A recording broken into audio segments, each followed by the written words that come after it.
Round 22 is upon us, and team lists were a little bit interesting, but mostly pretty kind. Thankfully, last week was also kind to me.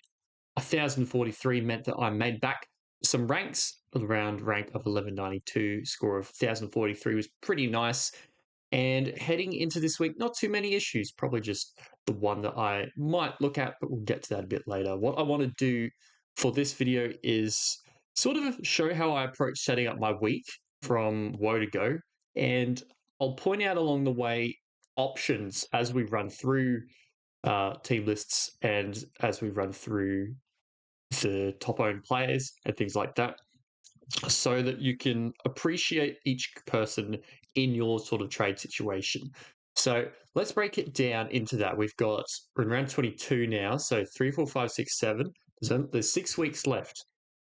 That means that if you have probably more than 6 trades, you can make maybe 1 or 2 luxuries or take a flyer on somebody who's a little bit of a risk, maybe a resting risk in round 27, maybe somebody who has a good draw, something like that, who you're not dead sure and doesn't have as much safety, but could potentially win you some head-to-head head-to-head finals matches or be really good value at their price.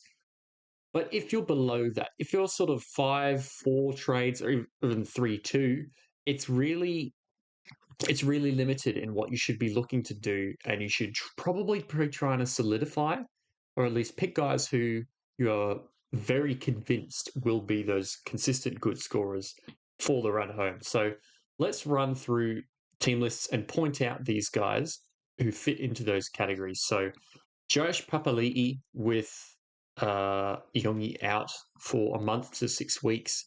He's still super cheap. I think he's the best cash out floating around at the moment, or if not, very, very close. I wish I brought him in instead of Talon De Silva the other week, because De Silva, instead of starting, has now gone to the bench. And I think he got about 9 points last week. So dead spot in the team now, but all right, cash out at the time. Moses is a no-go with goals. Jermaine Hopgood has had good minutes 2 weeks in a row at prop. He's not quite scoring keeper level electric huge scores, but they're pretty solid, especially for his price. If you have a couple of trades and you need somebody that's like a 18th, 19th man, say maybe you can straight swap a Fiketti to Hopgood, for example, and doesn't cost you any money, and you're just going to be a little bit more short of consistent scores that you'll play probably more weeks than not, depending on who's on the buy. So yeah, let's look at these last couple matches, 57 and 64 minutes. I don't think there were too many injuries from memory. No shenanigans. Yeah. Riley Smith and De Silva splitting minutes is good for the rest of the forwards. But yeah, that's a question there. Charlie Geimer is chugging along. I think he's too expensive now though. Charlie Geimer, 465. Yeah, I don't really want to go there and touch that. Who was the other one in the Eels side?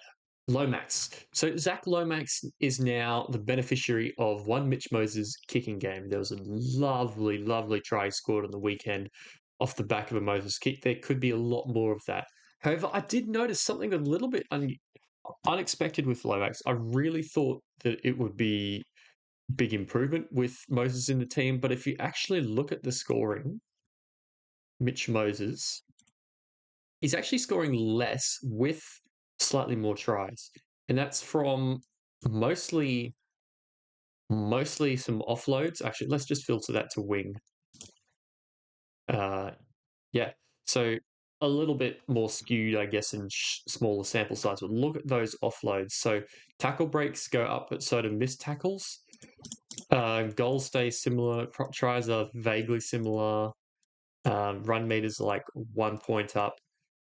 So it's mostly those offloads. And through that middle period, he was going absolutely nuts with them. Versus the Broncos, he quietened down and really didn't do anything at all. If he maintains offloads with Moses, like he started to pick up on, then I actually quite like him as an option. I think the Eels, I don't think they're a bottom four. Like, they're in the bottom four, but I don't think they're going to play like a bottom four team from now on. Maybe like sort of the ninth, 10th sort of a team. And yeah, they play a couple of rough teams, but mostly after Melbourne game this week, it's relatively smooth sailing. So Roosters up and down at the moment. Who knows how they'll go by the end of the season? Warriors missing a few now, but then also Cows, Rabbits, and Knights. So I actually don't mind Zach Lomax as a real punt. Problem is, I probably prefer Dane Gagai next week over Zach Lomax, but well, there's no Gagai this week. So that's the Eels. Pappenhausen is back. Don't touch him. Don't touch calves that take 4 weeks that should have taken 1 week. Munster. I want to look at Munster with his try scoring, not his try scoring, his role without Jerome Hughes.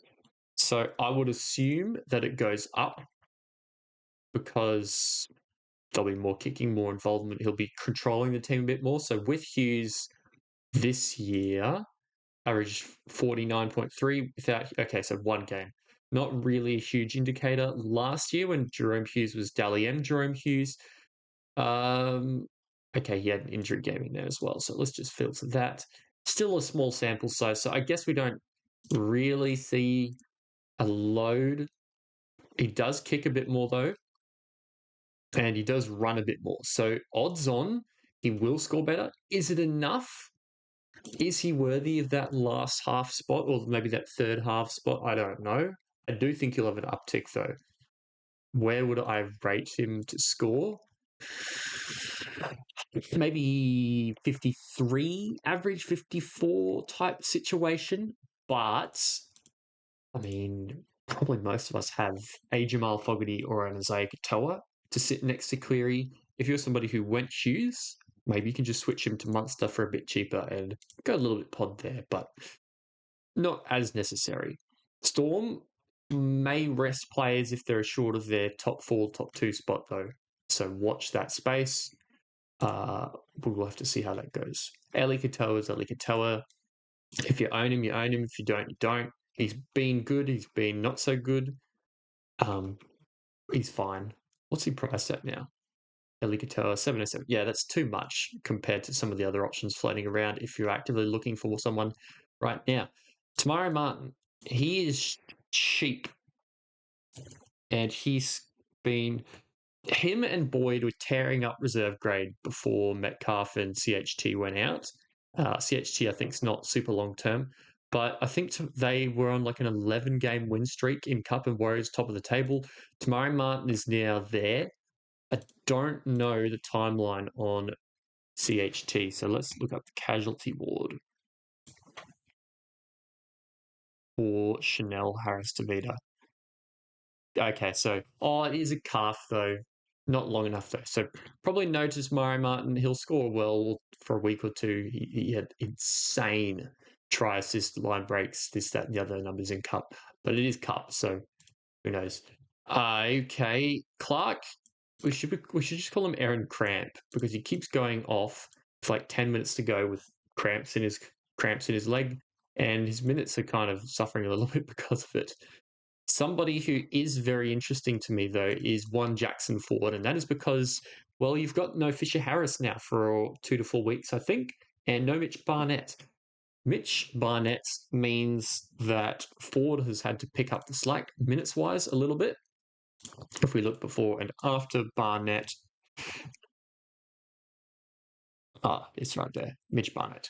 With 47 minutes, without 59 minutes. Pretty clear there. Yeah, they've had a few injuries since then, but there's only really been this second lowest minutes game was 53, and I think this one had some unusual rotations with the HI. I'm not quite sure what happened there. The unusual thing, though, is for some reason his prop PPM is really low compared to interchange PPM. I mean, I expect a small difference maybe if you're pacing yourself to go for long minutes versus interchange fresh legs versus tired forwards. Is there a statistical difference between the way he's scoring though? Not really. No offloads, no far out. It's very similar. Look at that, 136 meters, 136 meters. I think that overall though, if you just average him out to be well, let's just say he's a starting prop now without Mitch Barnett. I don't think he'll get 74 minutes all the time because Wade Egan was missing the whole game, basically. But if you give him 60 minutes and 50 plus points, that's solid enough. And the Warriors need to win. The Warriors, I don't think are going to rest players. They're going to try and hang on for dear life for that top 4 spot with the Panthers absolutely breathing down their neck now. So I actually really like Jackson Ford.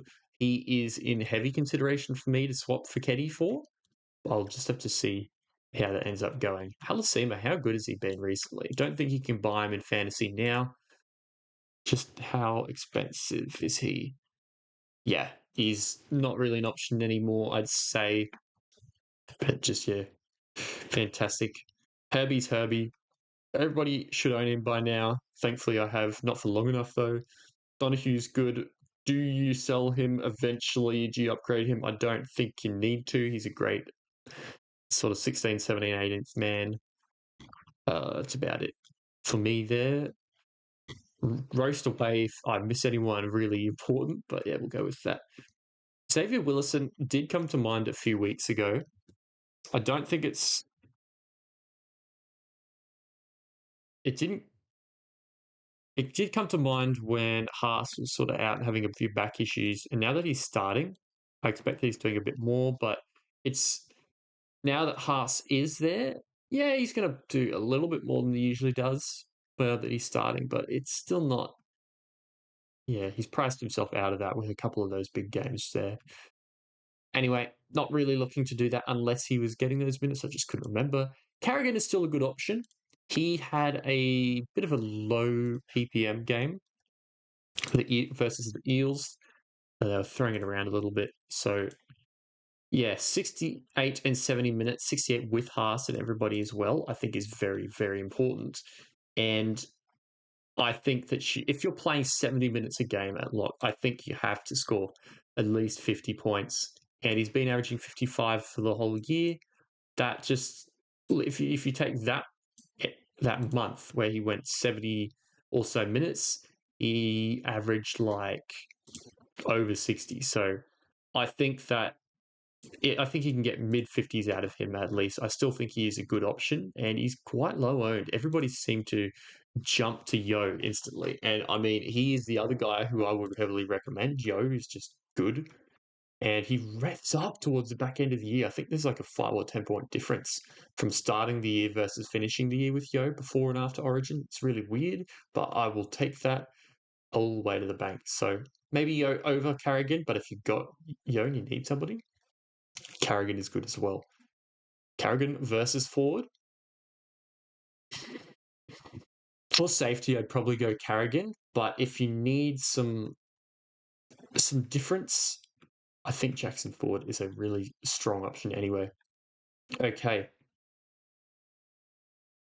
Nobody really entertaining there, although there is Cobo back. So if you're somebody with Karapani, might need to have a think about what to do with that. Campbell is great. I think that if you were one who sort of stayed away from Campbell because of those low scores, those injuries, and all that, I think you have to get him now. I think he's just fantastic. And yeah, by the look of it, most people should already have him. He's not a Herbie. He's not priced that high. I think you just get him now at this point. Edwards, he's good, but he's not as good when Cleary's in the team. So I'd probably leave him now at that price. Cleary's a yes, Yo is a yes, and that's pretty much all there is to say. Shout out to Blaze Talangi, by the way, for not doing anything in fantasy and ruining my Supercoach center wing plays the last few weeks. He's good, but he's not kind of running and doing it himself as much as I would like, unfortunately, like he was before. Okay, who else? There's some weird stuff going on at the Titans at the moment. There's potentially some clean out looking to go on. I heard some interesting ideas that Fermor might be on the way to the Eels. AKP might be told to look for another club. I don't know if it's a great idea to have such a huge disruption if you're rebuilding most of the club But I mean, if you're close to the spoon, I, I guess you got to try something. Anyone interesting here besides would you buy Fermor? Hmm.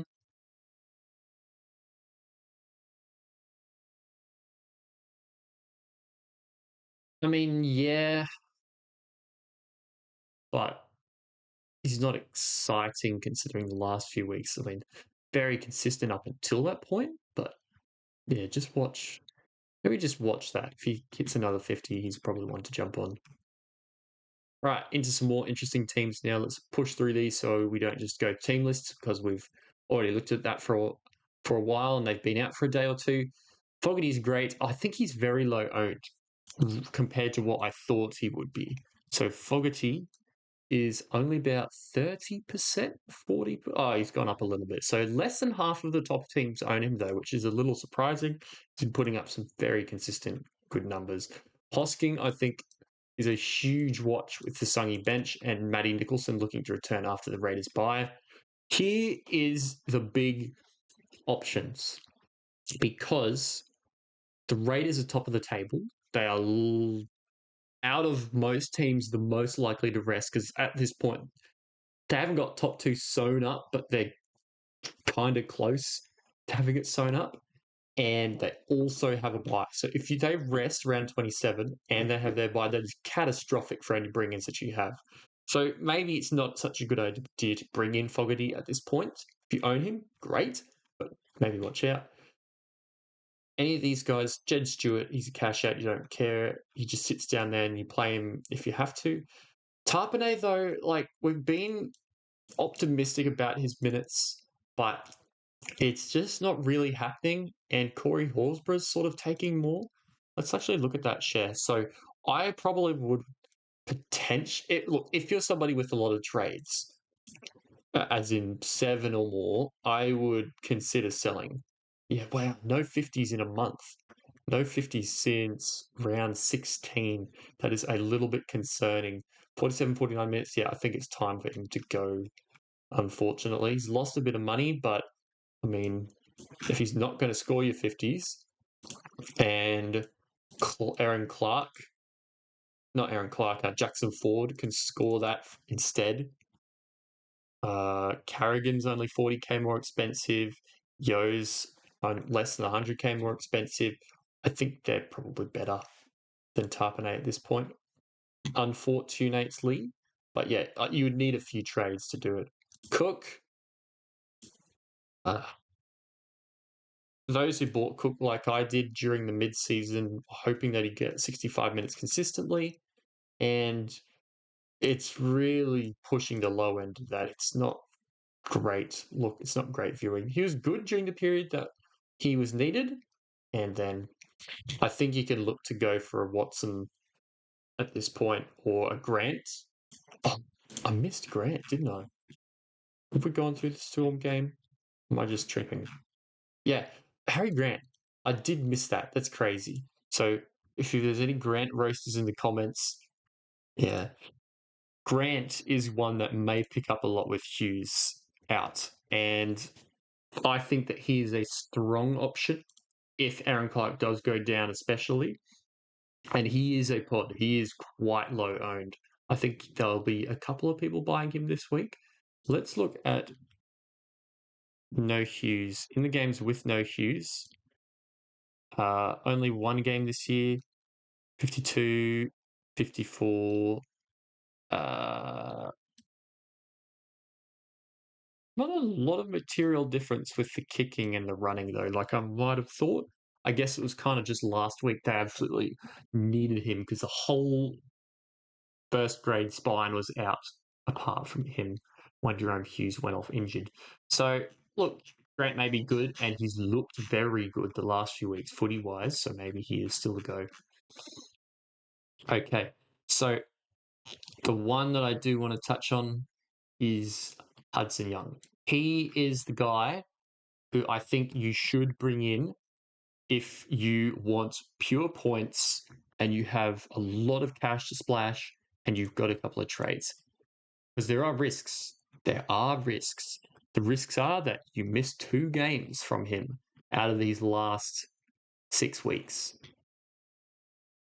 But he's the best edge at the moment. Like, he's been the best edge all year.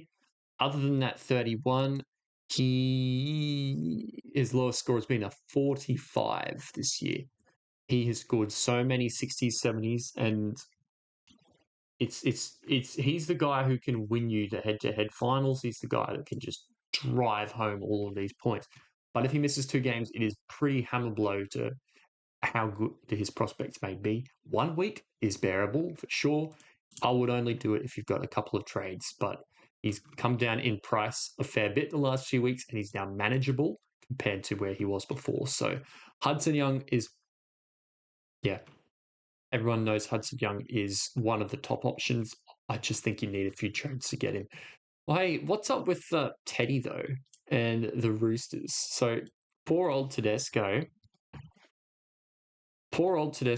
is running a lot more sideways, and it's not as pretty the last few weeks since Sam Walker's come back. I get a few tackle breaks, I guess, but I'm not loving Tedesco as much as previously. But we just got no fullback, so he's fine. Nwunganita Waze, do you sell him at this point? I'm tempted, because with Sam Walker back in the team, he has not got much ball. He's not got a lot of attacking ball on that. I think it's been a factor of the Sharks shut down outside backs, especially fullbacks, like Teddy, who can set him up as well, and also just the Storm. It was a weird game too, lots and lots of points, weirdly, and none of them just went to him, so maybe a little bit too much standing around. I think he's fine to have as 18th man. I'm worried about playing him every week now because Kiraz and Herbie are just better. But yeah, Turbo, though, got a little bit torn up on the weekend by the doggies, but I think he's still good in that same bucket. Would I buy him now? I think he's too much to sort of, yeah, he's 551k now. He's not that discounted. I think you just let him go at this point. For Keddy, looks like a sell. Even if he comes back into the team, into the starting side, we saw he only got like 50 minutes on the weekend. Hugo Savala might help Noah, so I'm willing to give him 1 more week, even if he does lose cash.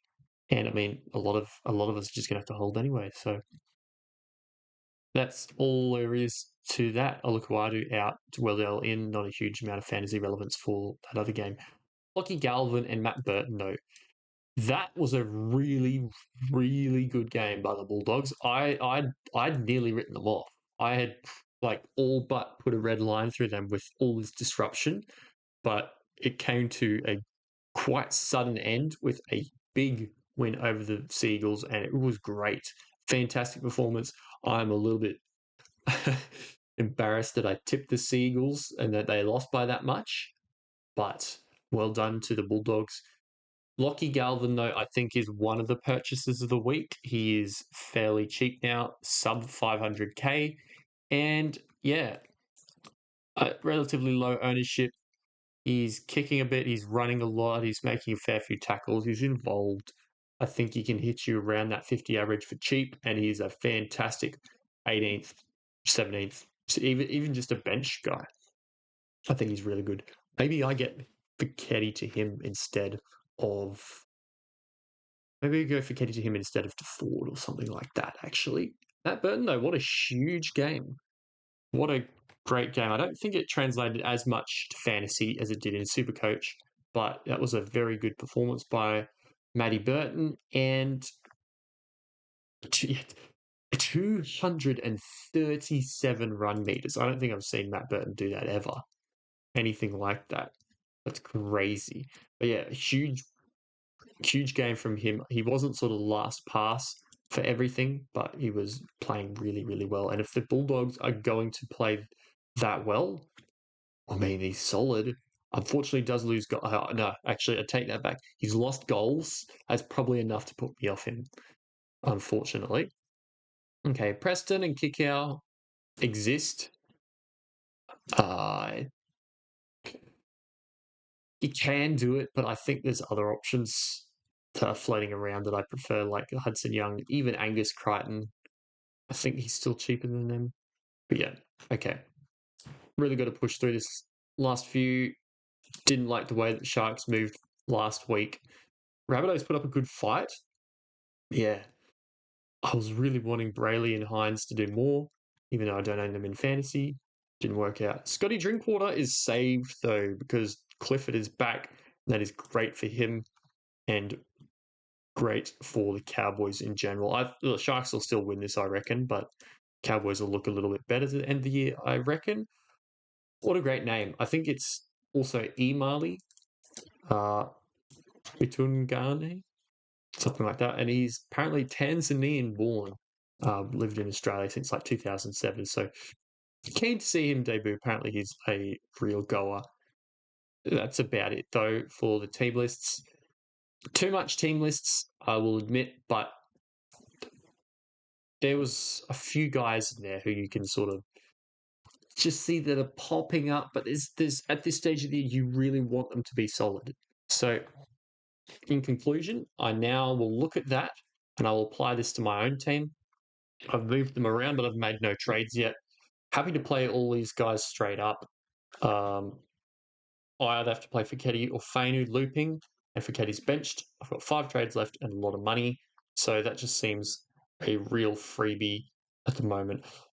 I could upgrade Fainu to. Honestly, Fainu to Galvin for like 70k extra and Fiketti to Ford for 100k extra. I could do that. And that would give me 19 really nice players.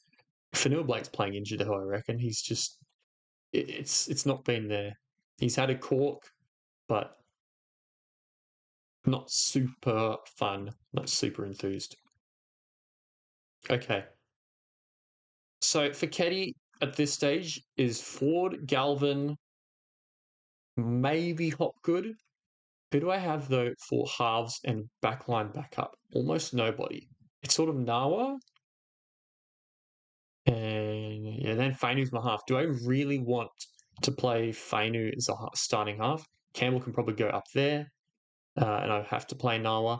So I probably do want one more backline player, but there's not really anybody. Hey, maybe I just buy Gagai next week um, for one of those two, and then I can pick either Galvin or Ford. I've got a lot of middles though. I've got Carrigan, Fanua Blake, and those three. That's probably enough. Hey, don't need Jackson Ford. I think I'll just. I think that pushes me towards Lockie Galvin, man. So that's sort of how I would approach these sort of situations. I would look for your team, look for who you've stacked up on, and who would push out of your team. So if you decide to go middle stack, because there are a lot of good middles, who are you pushing out of your team in order to make that work? Are you pushing out a Nawa? Are you pushing out I don't know, a Fainu, a Fiketti, somebody like that who's not fantastic, and that's fine. But if you're starting to push out a Scotty Drinkwater, for example, and you have Noah forced to be in your centres still, you could be upgrading in your centres and putting that guy in your emergencies and getting a lot more points. You're almost wasting points if you're getting a 55 average guy and are benching somebody who's averaging high 40s compared to buying a 50, 55 average guy and consistently and replacing the guy who's been averaging 40 or less, like, well, Nawa recently. So I think that's a better play if you're actively improving your starting 13 to be the best it can possibly be. And then you worry about your bench and all that. So for me, doesn't affect my bench so much. I can get I can get Gagai next week and deal with Nawa as my sort of last gasp backup because I'm a little bit more happy with fullback Gagai with goals. It is juicy, and I think I'm going to go with that. I think I'm going to go for Keddy to Galvin and loot some of these guys. Kane Bradley's not playing supposedly. Emergencies. He plays first up though, so I can't really loop. Unfortunately, I might just. I've got to play one of these two. Hey.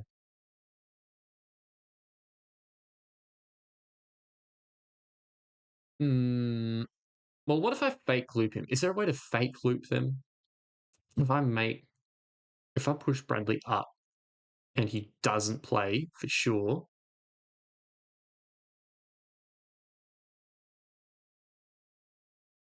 um, then whoever's first would auto sub. That doesn't work. Galvin plays late. Nala plays before. Fainu plays same game. Okay, so I can't really loop Galvin and Fainu. It's just going to have to be one of these two. I can't loop Galvin and Fainu. I can't loop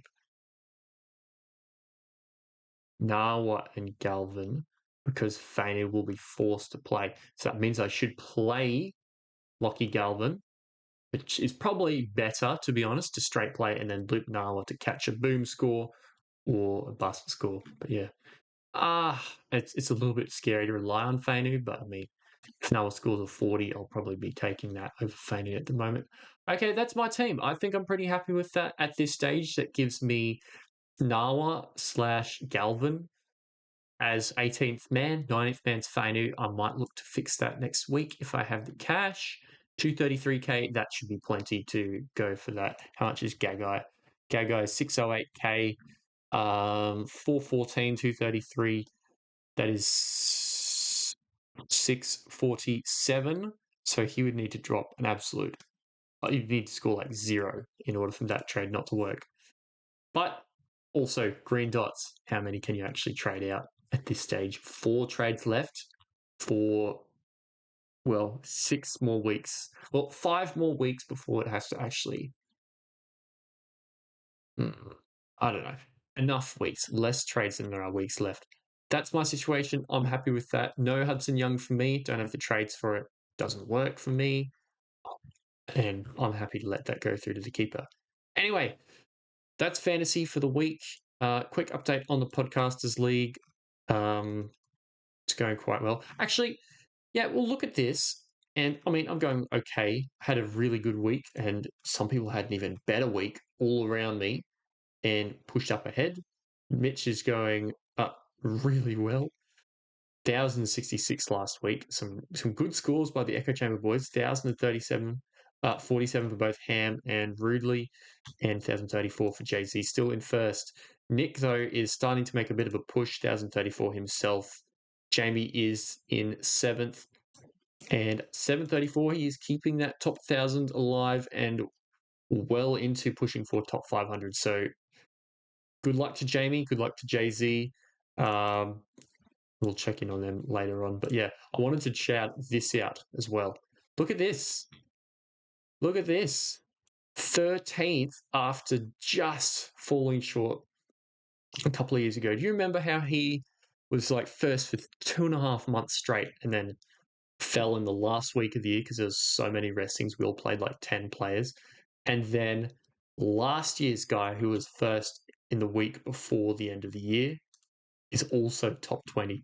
Imagine if one of those two won it.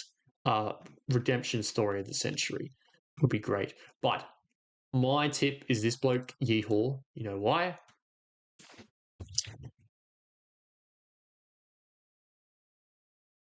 Because that's him. He is 5th and he has 11 trades. He is like, unless there is no injury carnage at all, he is going to have a gun 17 in round 27. He is going to not have to make any compromises. I think he just comes home over the top at the moment, but good luck to Can't Stop Training. Good luck to JBFA, Jake, Rasta Thames, some of these other guys who are floating around this top. Who else was there? Somebody in the private group as well. Yeah, they're all going well. So good luck to everybody for this run home. I really think there's opportunity to just grind up these ranks if you have a couple of trades up your sleeve and can keep those good guys in your team. Anyway, end of the fantasy video, beginning of the Supercoach video, guys, for those who are interested. So, not as good a week for me this week. Only lost a few though. I'm actually happy with the 1262, considering that the big decision I had to make was Blake Brayley and Nuff or Cleary and second rower.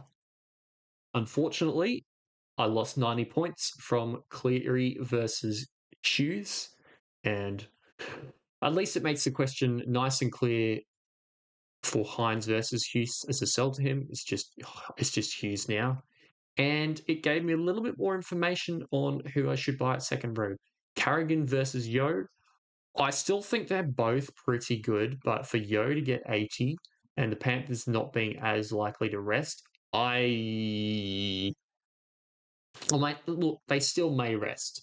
They still may rest, but it is less likely than other years, especially considering that Yo had a rest in round 20 and Dylan Edwards also had a week off as well. Yes.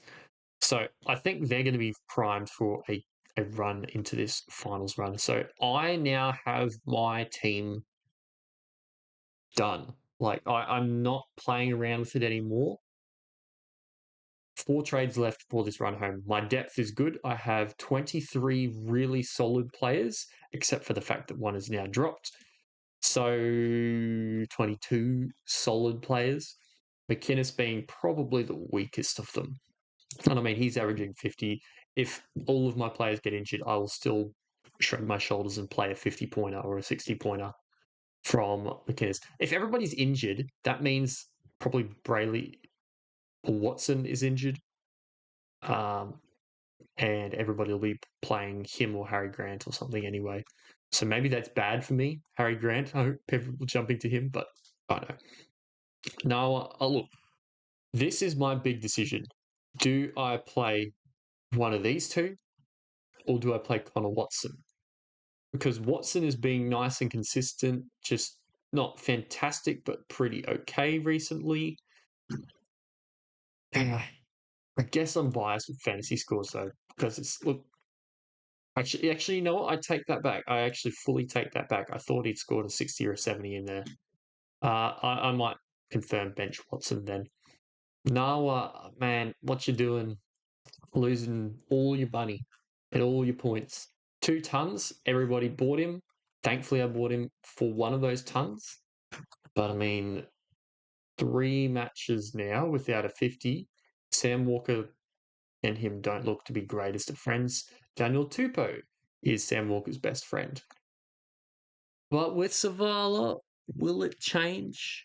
I really hope so.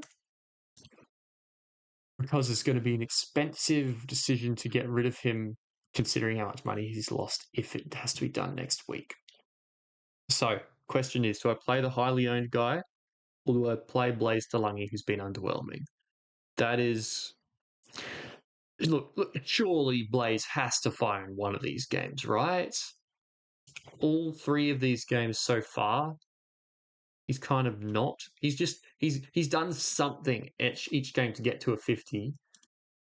Oh, man, it would be really nice if he could just do it himself. If he could just get that attacking stat and like run a little bit more instead of shoveling it out of dummy half or just passing it along, letting Casey McLean do all the work. I had Casey McLean as one of the pods of the week leading into the run home. I had like 6 Panthers in there with that insane run.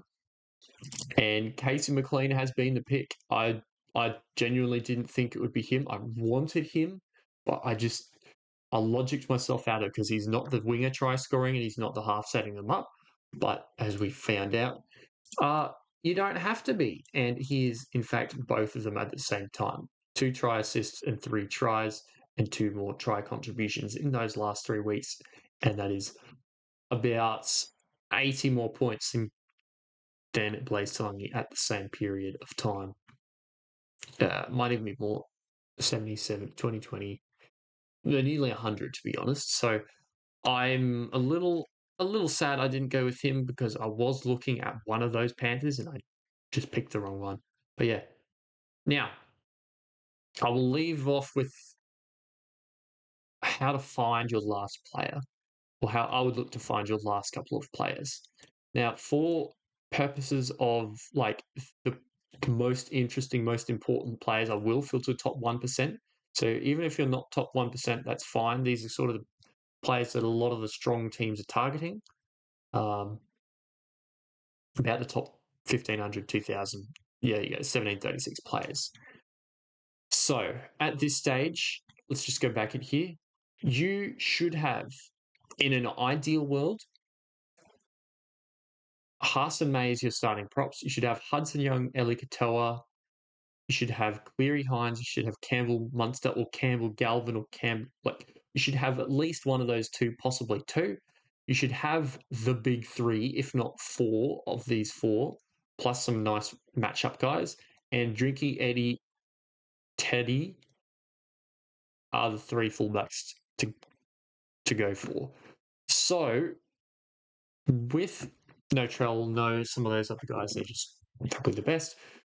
That means that really the only options that aren't clearly far and away the best options to have, definitely everybody should own, everybody does own, etc., really are hooker, your last couple of second rowers, and your backup centres.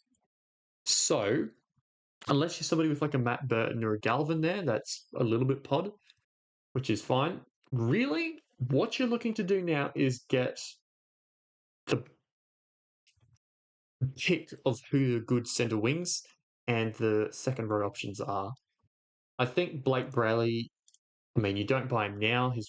He's so expensive. I bought him last week. I got some of that money, thankfully, but uh, he made so much, and then I brought him in, and the Sharks are like, yeah, what if we didn't play well? What if the Rabbitohs nearly beat us and Brayley scores 59 with a try?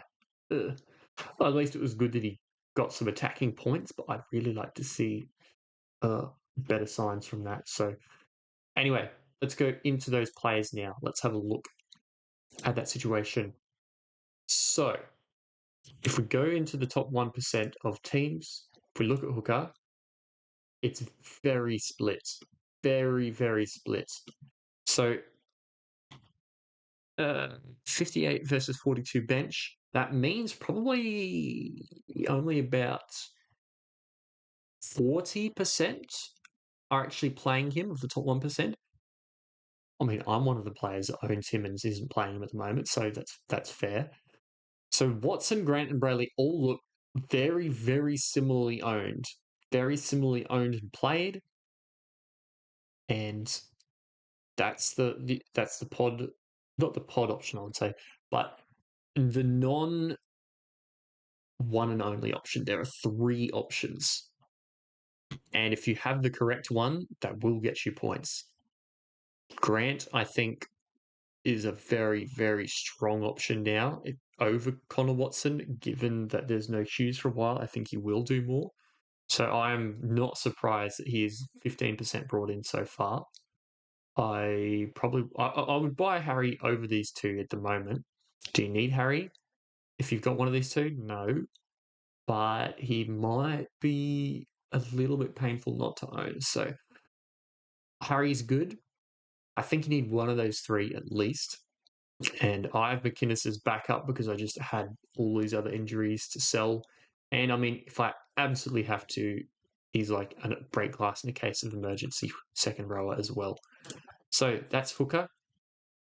Front row forward, I mean, look at that ownership. It's just those two, right? Just get them in. Get them in. Haas, I mean, last week was interesting looking, eyebrow raising maybe even.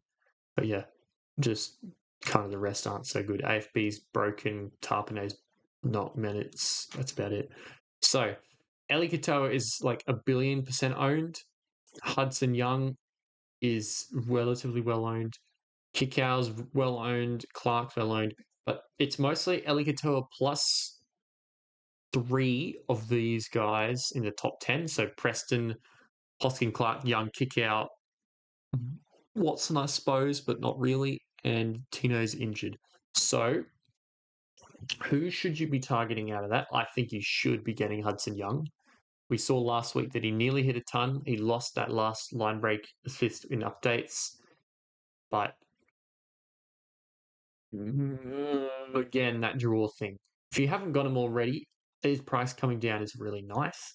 And I do think he's like probably the most appealing option.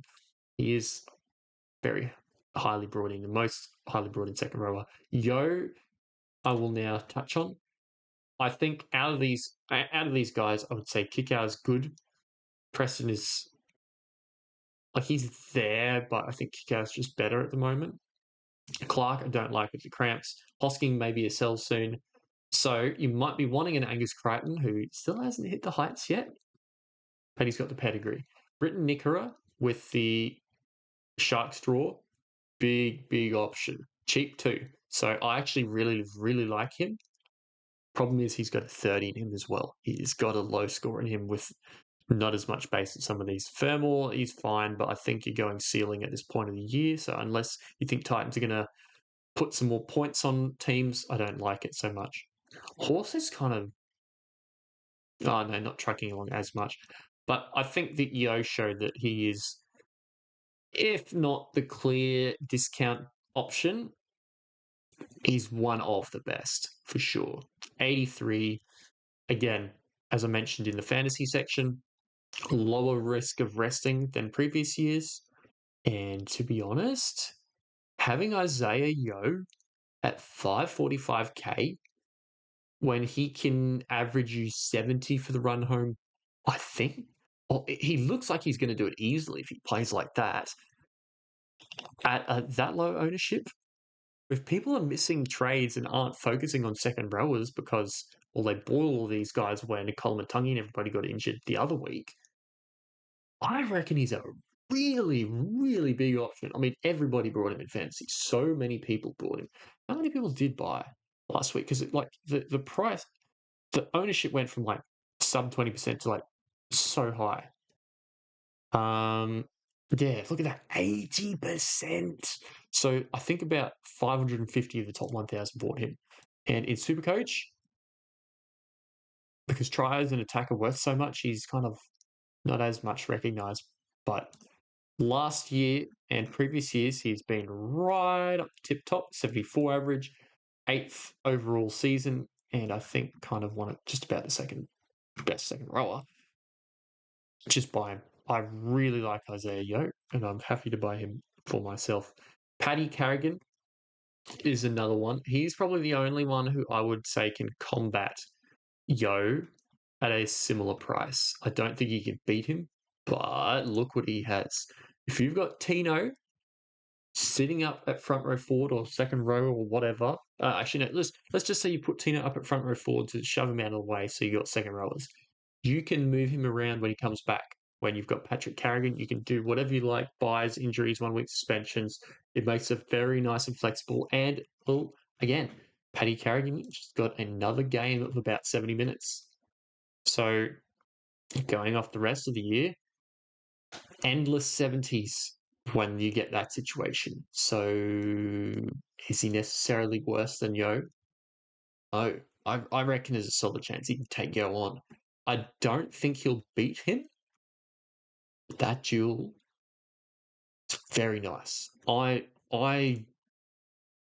still very tempted to get him just so that I can move White around if I absolutely need to, because I did lose that ability when I moved.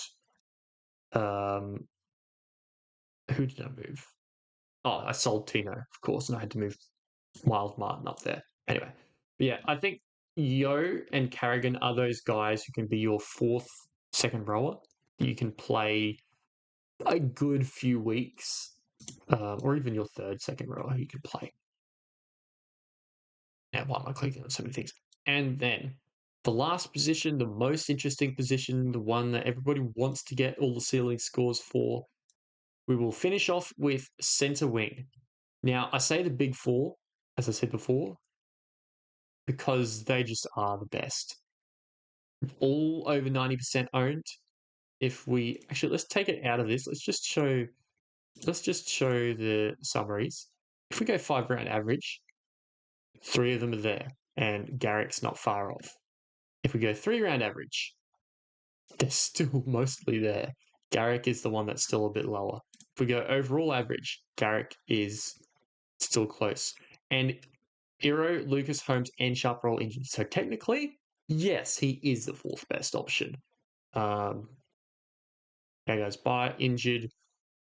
Don't buy Alex Johnston. With the Rabbitohs the way they are. I mean, look, he might get a lot of tries with them trying to break Ken Arbone's record, but Ken Irvine, sorry. But yeah, you missed the boat. He was like 400k flat at one stage, I think. I actually had a mate in my hometown league bring him in, and he had him for the 137 versus the Storm. Cracking score. He's been really good for him. Dodgy one there, not as good there, but I mean, overall, if you've got 3 tons or near tons, that is solid stuff. Connor Tracy is now a sell. He's out for 4 weeks or that with like abdominal problems, abdominal strain. Yeah, I think he had to go to hospital actually to get it looked at. Just confirmed it wasn't going to be a huge problem moving forward. So anyway, those are the big four. And then you can see that Karapani, heavily owned, now dropped, and Nawa. He is starting to get sold a bit because of those low scores.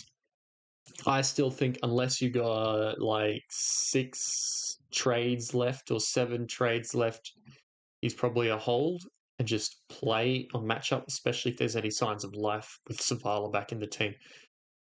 So these two make up probably a decent majority of people centering 5 and 6, or at least 2 of those bench guys. You very, very, very likely that people have got at least one of these. And then you've got your Billy Smith just chilling there. Jermaine Zarko has a potential sell option, but also may go big some weeks. And then these kind of less owned options were pod.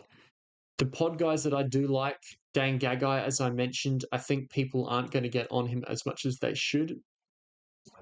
And I wish I got on him earlier because of that goal kicking. I was talking about all year in this middle period where he's kind of threatening to do something but never really quite getting there. And then since about round 10, he's been good. And then as soon as he picked up goals and went to fullback, he has gone exceptionally well. Yeah, look, honestly, I think I'm just going to get him next week. 688k, much as Nawa, 577. That might be too much. Oh, I can't. Oh, look, maybe I just have to grit my teeth and watch because I think he's the pod. I think he is the player to buy in centre wing, but he's just on a buy this week. Oh, that sucks. But we'll just have to see. Just have to see. Okay, so outside of Gagai, if you don't have one of these big four, get them, especially if their name is Lomax as sort of the lowest one of these. He's been sort of still chilling around the 700 price point until the last few weeks. Garrick, maybe not so much, but I mean, if you don't have Garrick, I'm not sure why you wouldn't through the rest of the year in the schedule. Gagai's good. Mulatalo's actually okay considering his price. He's actually not a bad replacement for Karapani as like a matchup guy with the Sharks. Really good draw. If we look at him, he's finally actually hit a score. He hit a ton. Well, he's actually hit 2 tons. There's a lot of little ones in between. He's 400k flat, bottomed out there, and he's been up around near 700 at times in the past because he can go on those runs. And I mean, his first try, only one try too. in a long time.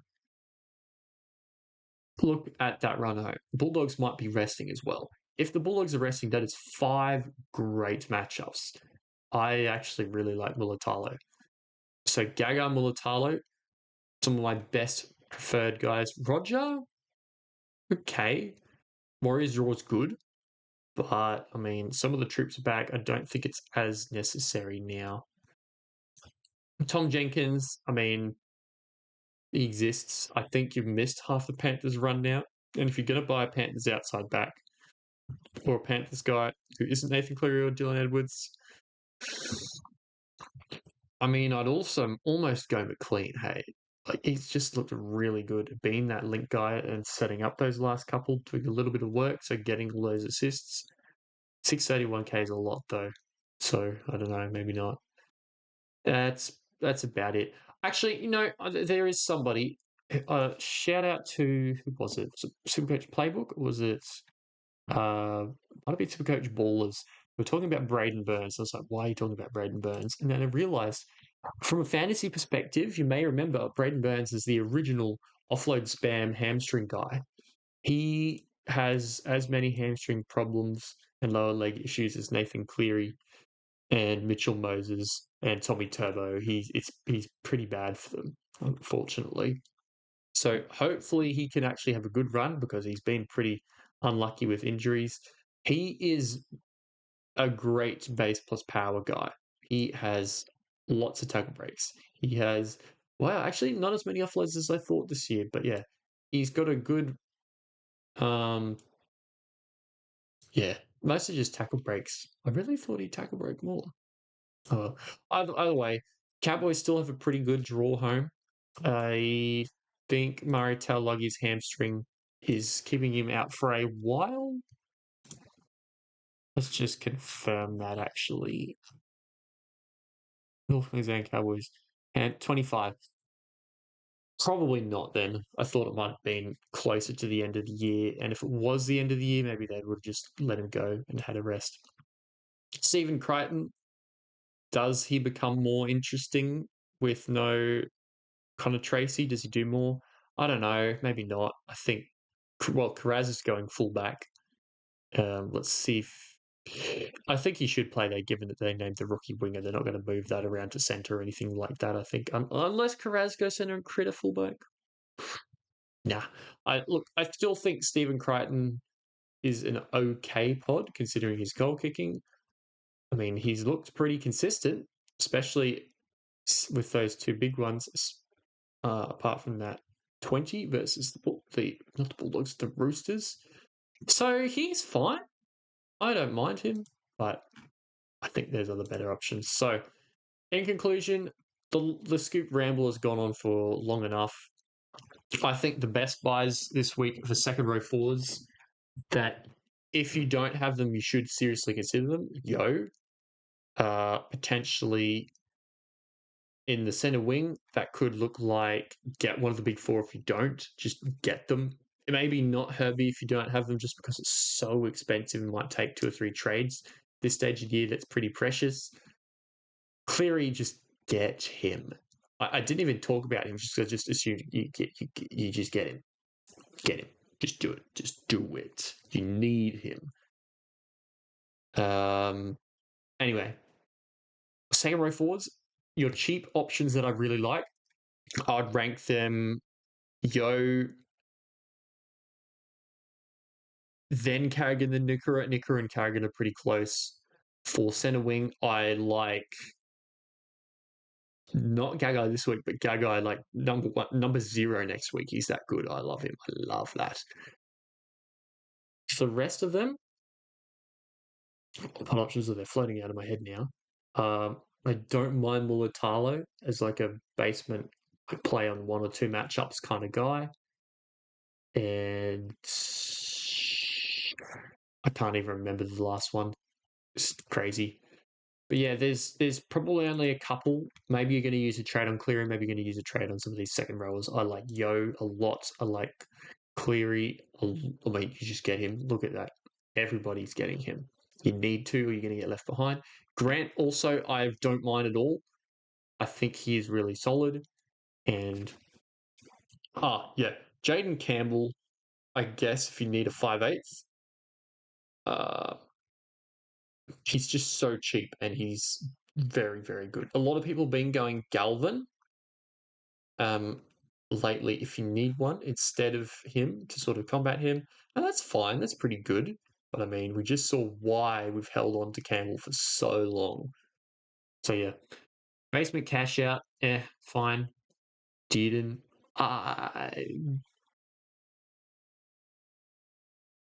Yeah, nah. I just don't like it. It just hasn't really. He's just never really been that sort of guy for Supercoach or fantasy before, especially fantasy. But I mean, I guess he's got 3 tons this year, and 2 of them really big ones too. So if you hit one more in that run home, maybe against the Knights, Eels, or Tigers, that would be nice. But I mean, he's like mid 600s, and that is a full 100k, over 100k more than Campbell, and over Galvin, like close to 200k. How much did he get? 64. I think I'd prefer those two over Dearden. Dearden is great, but I'd prefer those two over Dearden. As a pod, if you like absolutely flash with cash, sure. But yeah, whatever.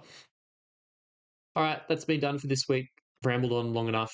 I keep saying I'm going to finish the video and then I don't finish the video because I talk about more stuff. So I will end it right there. Catch you next week.